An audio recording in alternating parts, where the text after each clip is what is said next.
kapag wala, hindi na nila kayang bayaran. Hindi po. Hindi po. Hindi.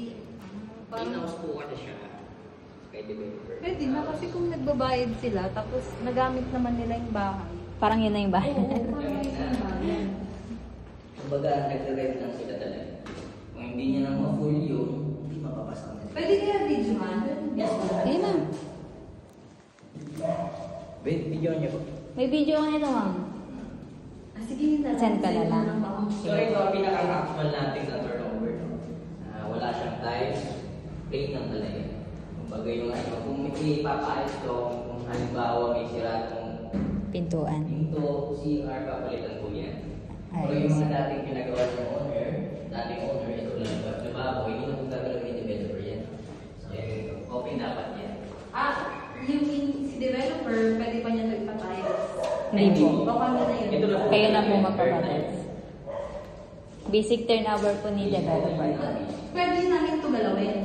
Pag nasa... Tapos na ano natin, okay. Yung iba kasing developer, hindi pa nila nababayaran po kahit bawal pa nila galawin. Pero kay Deca, open po siya. Habang inuubo nyo to, pwede na siyang malasin, lagyan ng partition, tiles, pwede na. Kahit timurado sa harap, pwede na yun. Basta very good na. Yan, Pwede ganun. mo na pang gamit eh.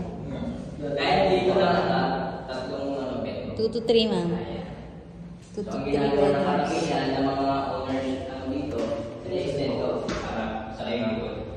Yung sa ginagawa, sila. Magkano ka pa ng monthly nito?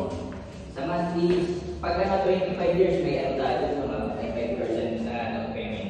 Pag 25 years. Pag sa 20 years naman, zero down payment tayo. 14,000. 909. Ayun yung DB. Oh, hindi, ma'am. Monthly. Monthly. Opo. Wala siyang down payment.